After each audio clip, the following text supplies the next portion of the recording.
बुडू ना आता हे जे आहे ना हे तुम्ही पाहिलं आपण साध्या पाण्यात बरोबर झटकून घे झटकून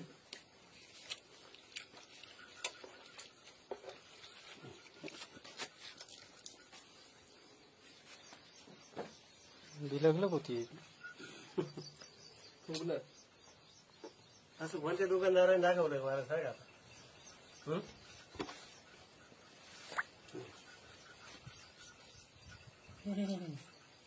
एक एक झाड पाहिजे तुम्ही याच्यात आहे ना कोणतं पण तुमचं एक एक झाड पूर्ण झाड सगळं ऍक्टिव्ह करून टाका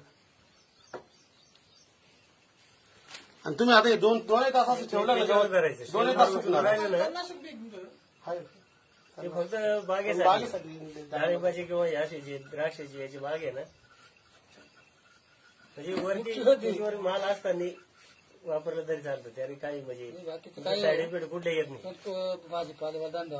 आता हे साबण आहे फक्त भाजीपाला करायला साबण आहे. थोडीशी ताकद आहे बा ती ताकद आहे प्रॉडक्ट मध्ये ते तुम्हाला दाखवायचं. तुम्ही जे म्हणता ना तुमचं सुकलेलं झाड आहे ना त्याच्यावरती काय करायचं मगा भरून घेऊन जा त्याच्यावर टाकून पहा ऍक्टिव्ह कसं करते ते पाठीमधलं जे आहे जास्त टाकायचं तर थोडंसं मिक्स करू आपण आळूचं पान आहे की आळूचं पान आहे आळूचं नाही आपल्या टमाट्याचं ऍक्टिव्ह करायचंय टमाट्याचं नाही नाही आळूच्या पाण्याला सुद्धा जे तुम्ही त्याला पाणी लटकत नाही ना याच्यात तुम्ही टाका आळूचं पाणी लगेच लगेच पाणी म्हणजे